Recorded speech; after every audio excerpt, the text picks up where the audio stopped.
और इसी तरह से उत्तर प्रदेश के सनती शहर कानपुर में कोरोना के मामले लगातार बढ़ रहे हैं। यहाँ का जायजा लिए हमारे साथी संदीप सविता ने। हाल में पिछले 24 घंटे कानपुर के लिए बेहद खतरनाक साबित हुए हैं, क्योंकि पिछले 24 घंटे में 48 कोरोना संक्रमित मरीज पाए गए हैं, जो अब तक के 24 घंटे में सर्वाधिक कोरोना संक्रमित मरीज हैं।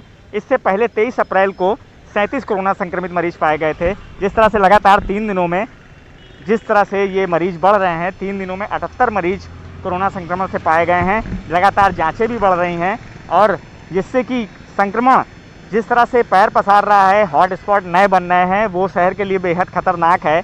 अब ये जो समय है वो स्वास्थ्य विभाग और जिला प्रशासन के लिए बेहद ही खतरनाक साबित हो सकता है, क्योंकि इस समय बहुत मुस्तैद रहने की ज़रूरत है। उसके साथ साथ जनता को भी अपनी मुस्तैदी दिखानी होगी, सोशल डिस्टेंसिंग का पालन करना होगा और नियमों का पालन करना होगा। कानपुर से संदीप सविता, न्यूज़ 18 उर्दू।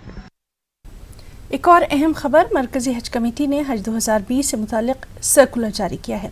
हज कमेटी ने सऊदी हुकूमत की जानिब से हज से मुतालिक वजाहत न किए जाने पर तशवीश का इजहार किया, क्योंकि हज की तैयारी में अब बेहद कम वक्त रह गया है। लिहाजा मरकज़ी हज कमेटी मुंतखब आज़मीन हज को रकम वापस करने के लिए तैयार है।